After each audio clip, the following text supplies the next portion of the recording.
Oke, baik. Assalamualaikum warahmatullahi wabarakatuh. Waalaikumsalam warahmatullahi warahmatullahi wabarakatuh.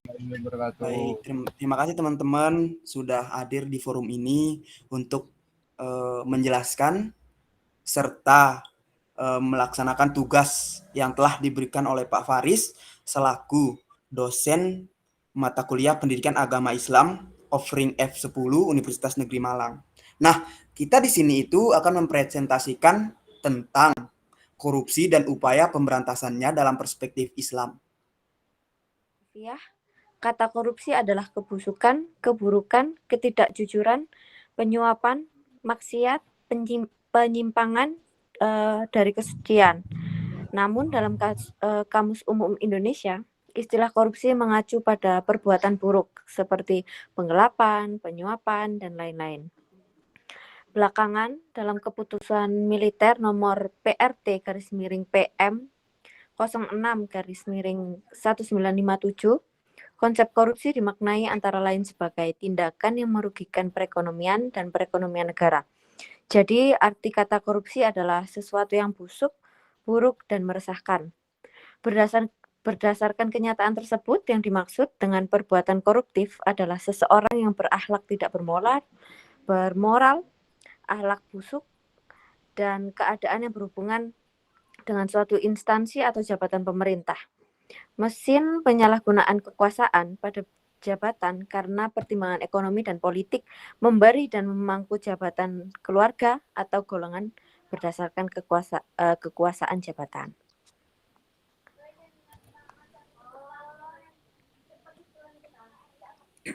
Untuk slide selanjutnya, silakan Mas Aji Nur Fajri. Baik, terima kasih untuk Mas pribadi. Saya lanjut, korupsi jika dilihat dari sudut hukum pidana Islam masih belum dipahami sebagai tindak pidana, baik dalam Al-Quran maupun hadis.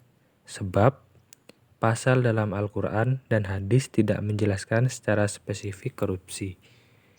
Namun, di sisi lain, para ahli sepakat, meskipun tidak diatur, korupsi ini bisa disamakan dengan pencurian, karena barang yang diambil bukan haknya, melainkan milik negara atau orang lain, yang karenanya menimbulkan kerugian, kerusakan, dan kerugian bagi kesejahteraan manusia. Seperti apa yang disampaikan dalam Quran Surat Al-Baqarah ayat 188, yang artinya, dan janganlah seorang di antara kamu memakan harta orang lain di antara kamu dengan cara yang salah. Dan jangan membawa barang dari harta itu kepada hakim agar kamu dapat memakan barang dari harta itu. Milik orang lain mempunyai dosa meskipun kamu mengetahuinya. Terima kasih Mas pribadi. Untuk dilanjut ke yang lain. Baik, untuk slide selanjutnya, Mas Zamzam. Oh, nampaknya Mas Zamzam ada kendala untuk internet ya guys. Baik, lanjut. Untuk slide atau halaman 5 ini silahkan Mbak Dinda Putri Maharani untuk membaca. Baik, selanjutnya yaitu korupsi dalam Islam mempunyai beberapa pengertian maknanya, yaitu 1. Riswah yang artinya penyuapan. Secara terminologi, riswah adalah pemberian seseorang kepada pejabat atau lembaga yang berpengaruh untuk mencapai suatu tujuan yang diinginkan. Yang kedua, sarikoh adalah pencurian, tetapi secara teknis diartikan sebagai perbuatan mengambil secara sembunyi-sembunyi barang milik orang lain yang bukan miliknya, dan barang itu dijaga dengan baik. Jadi, pencurian adalah perampasan barang milik orang lain yang disimpan pemiliknya di suatu tempat tertentu. Yang ketiga, pengkhianat. Hal ini sering diartikan sebagai penolakan jika ada yang percaya. Sebagian besar ulama Syafi'an mengatakan korupsi adalah makar, sebab para pembuat adalah orang-orang yang dulunya dianggap sebagai penjaga amanah yang diberikan kepada mereka, misalnya untuk mengamankan keuangan negara.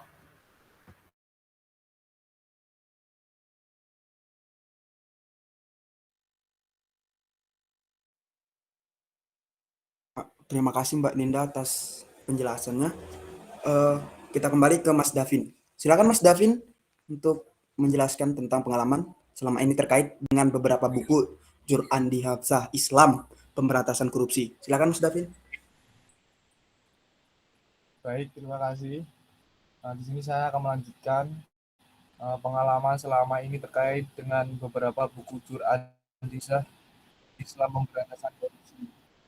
Yang pertama adalah kurangnya gaji atau pendapatan pejabat dibandingkan dengan kebutuhan yang semakin hari semakin meningkat. Yang kedua, adanya latar belakang budaya atau budaya Indonesia yang menjadi sumber dan atau penyebab maraknya korupsi. Yang ketiga, pengelolaan yang buruk dan pengawasan yang kurang efektif dan efisien. Yang keempat, alasan modernisasi. Terus Kontra Jaraningrat juga memandang korupsi sebagai salah satu kelemahan pembangunan. Dikatakannya bahwa telah digunakan dalam berbagai cara untuk mengatasi penyakit seperti korupsi yang kini telah merajalela dalam kehidupan ini, yaitu yang pertama memberikan teladan yang baik, yang kedua memberikan insentif yang baik, yang ketiga melalui persuasi dan pencerahan. Baik, untuk motif korupsi dan bahaya korupsi, di sini ada dua motif. Yang pertama itu motif internal dan motif eksternal. Untuk motif internal, silakan Mbak Nisa Uzwa Azizah untuk menjelaskan, serta Mbak Erma Rusyanti untuk motif eksternalnya. Terima kasih. Baik, terima kasih atas waktu dan tempatnya. Jadi di sini saya akan menjelaskan mengenai motif korupsi dan bahaya korupsi.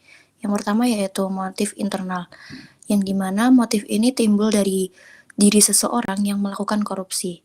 Motif internal sendiri seperti sikap terlalu memikirkan dunia, sikap tamak dan serakah, sikap hidup konsumtif dan hedonis, pemahaman agama yang dangkal, dan hilangnya nilai kejujuran.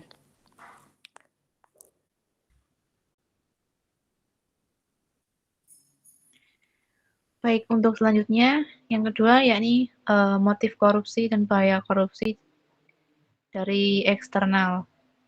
Yaitu selain motif internal, terdapat pula motif eksternal yang mempengaruhi seseorang untuk melakukan korupsi, yaitu adanya kesempatan dan sistem yang rapuh, faktor budaya, faktor kebiasaan dan kebersamaan, penegakan hukum yang lemah. Saya kembalikan ke moderator. Baik, terima kasih kepada Mbak Erma dan Mbak Nisa. Untuk slide berikutnya, bahaya korupsi bagi kehidupan, antara lain bahaya korupsi terhadap individu, bahaya korupsi terhadap kehidupan generasi muda. Ini akan disampaikan oleh Mbak Namira Glesia Prastiwi. Kepada Mbak Namira, silakan. Baik, terima kasih kepada moderator. Di sini saya akan menjelaskan mengenai bahaya korupsi bagi kehidupan. Penjelasan dari bahaya korupsi bagi kehidupan adalah korupsi sangat berbahaya akibatnya bagi manusia. Kanker dalam darah, sehingga pemilik badan harus selalu melakukan cuci darah terus-menerus jika ia menginginkan tetap hidup. Yang kedua, di sini saya akan menjelaskan tentang bahaya korupsi terhadap individu. Jika budaya korupsi sudah mendarah daging pada seseorang, maka orang tersebut tanpa sadar sedang merusak dirinya, merusak ibadahnya, mempermainkan doanya, dan menghancurkan keluarga serta keturunannya. Hal ini dikarenakan orang yang memakan harta hasil korupsi itu memakan harta haram. Yang ketiga, saya akan menjelaskan mengenai bahaya korupsi terhadap kehidupan generasi muda. Dalam masyarakat yang korupsi telah menjadi kebiasaan sehari-hari, anak-anak tumbuh menjadi pribadi antisosial. Selanjutnya, generasi muda akan menganggap bahwa korupsi sebagai hal biasa, sehingga pribadi mereka terbiasa dengan sifat tidak jujur dan tidak bertanggung jawab. Sumber dari Atlas 1999.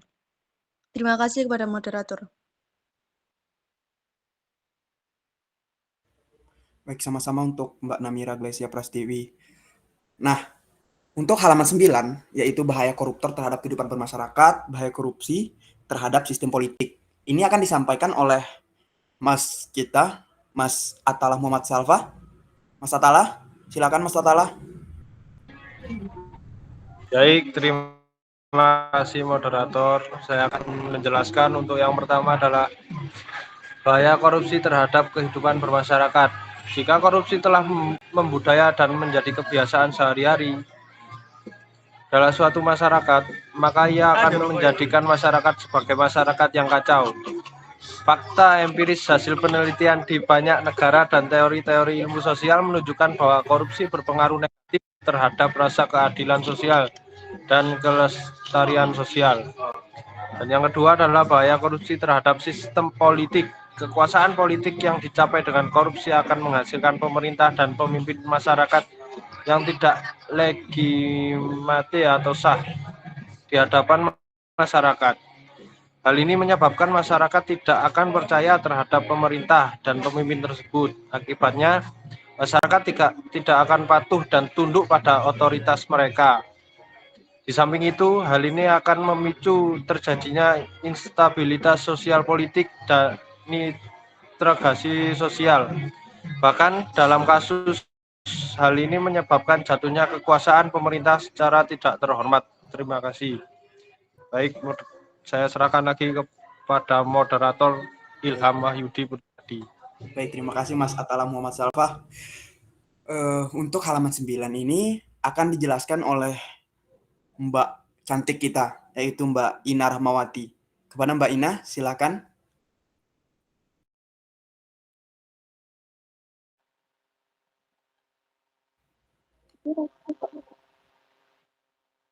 Baik, terima kasih. Di sini saya akan menjelaskan tentang bahaya korupsi terhadap sistem birokrasi administrasi. Korupsi juga menyebabkan tidak efisiennya birokrasi dan meningkatnya biaya administrasi dalam birokrasi. Jika birokrasi telah dikuasai oleh korupsi dalam berbagai bentuknya, maka prinsip dasar birokrasi yang rasional, efisien, dan kualifikasi tidak akan pernah terlaksana. Kualitas layanan jelek dan mengecewakan publik. Hanya orang kaya yang mendapatkan layanan yang baik karena mereka mampu menyuap. Keadaan ini dapat menyebabkan meluasnya keresahan sosial, ketidaksetaraan sosial, dan selanjutnya mungkin kemarahan sosial yang menyebabkan jatuhnya para birokrat. Yang kedua, bahaya korupsi terhadap sistem politik.